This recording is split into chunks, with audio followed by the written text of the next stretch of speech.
మీతో జీవించాలనుకునే వారిని మీరే ఎన్నుకోవాల్సి ఉంటుంది. మీ జీవితాన్ని జ్యోతిష్యం, జాతకం అని ఇతరుల చేతులకు అప్పగిస్తున్నారు. జాతకరీత్యా వారు చేసిన వివాహాలు విడాకులుగా మారలేదని ఎప్పుడైనా మీకు చూపించారా? మీ భర్తతో జీవితం సఖ్యతగా లేకపోతే గ్రహాలపై అపరాధ వేస్తున్నారు. వివాహ జీవితం సఖ్యతగా లేదంటే దానికి కారణం భార్యాభర్తలు మొండితనమే తప్ప గ్రహాలు ఏమాత్రం కాదు.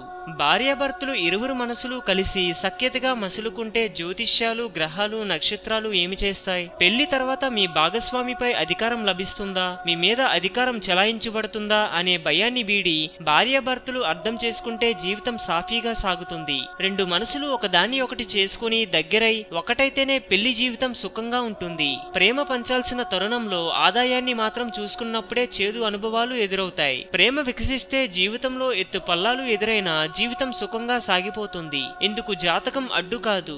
హిందూయిజం గురించి మరెన్నో గొప్ప గొప్ప విషయాలను తెలుసుకోవడం కోసం మా ఛానల్ని సబ్స్క్రైబ్ చేయండి. ఈ వీడియో మీకు నచ్చినట్లయితే లైక్ చేయండి, షేర్ చేయండి.